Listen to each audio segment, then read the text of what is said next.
Hi everyone, and welcome back to Foundations of Yoga. In this video, we're going to be talking about proper form in backbending. So backbending is one of those things in yoga that people that have back pain or back problems tend to shy away from.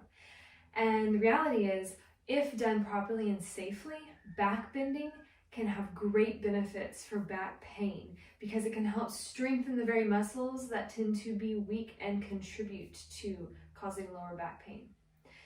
But if done incorrectly, it can absolutely 100% contribute to the pain and can lead to injury. So the main thing here, and I'm going to again turn sideways so that you can see, is that you're lifting from the chest rather than going back. So I want to show you the two side by side so you can see the difference. So if I were standing and I just decided to backbend and I just went back, you can see that it's all coming from right here and it's putting a lot of pressure on my low back, and it's already immediately starts to hurt there a little bit, and I feel that compression and pressure there. Versus when I lift and backbend from the chest, it's an upward movement and back. And so now I'm no longer feeling anything in my spine. It's all in the muscles in my back that are helping to lift my rib cage and my chest up. So again, you can see the difference going straight back versus going up. So you can imagine it as though you have a piece of string or something tied right into your heart, and that when you backbend, you're lifting it up from there.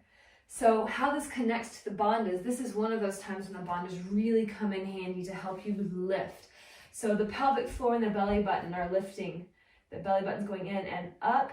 And this time, unlike in mountain pose where I say engage but keep the chest neutral, for the backbend, you engage and then continue it up through the chest cavity until it's coming out the heart center.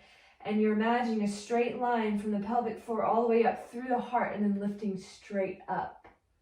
So this is true whether you're in a standing backbend, a kneeling backbend, or you're laying on the floor on your belly or on your back. It doesn't matter what variation of a backbend you are in, the movement comes from the heart. So what that does is it's distributing the backbend throughout the spine, versus when you just go straight back, it's taking it to your low back and right there. Whereas we're trying to create a steady, sturdy, and equally distributed arc of energy throughout the spine, so that when you're bending, each point on your spine is sending out and activating at an equal amount, so that the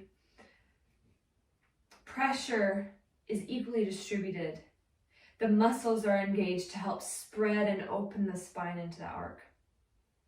So I want to show it to you from camel pose. And I'm going to show you a variation on camel pose that for many beginners is where you're going to begin. So it would be hands at the hips, your knees are directly under your hips.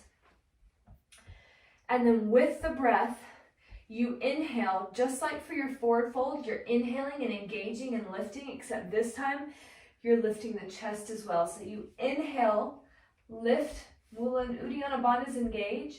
Then on the exhale, you go back. As you go back, the hips go forward, so that you're pressing spine here, pressing the spine out here, pressing the spine up here, and then the head continues and drops back. To come out, you engage and use the core to help you to come up. The hips are tucking under strongly, so you don't want to tilt the hips like we do for the forward folds. You're tucking them to get that lift.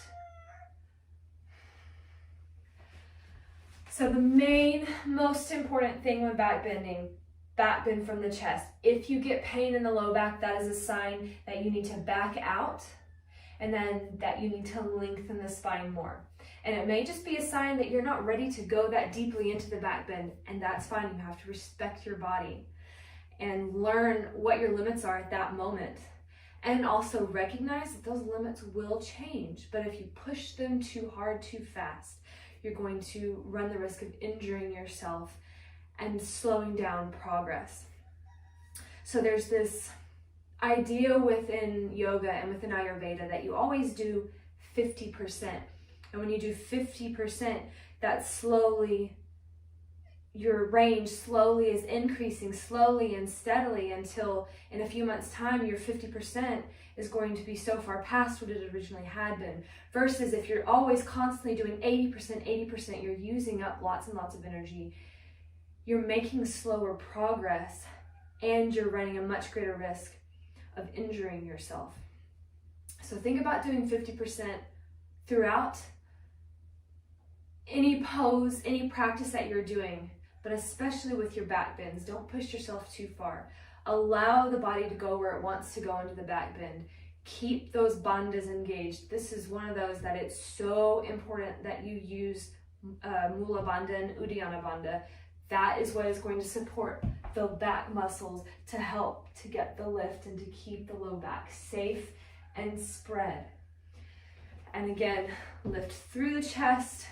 Think about lifting and sending energy out through the chest, through the hips, creating that nice arc of energy throughout the spine.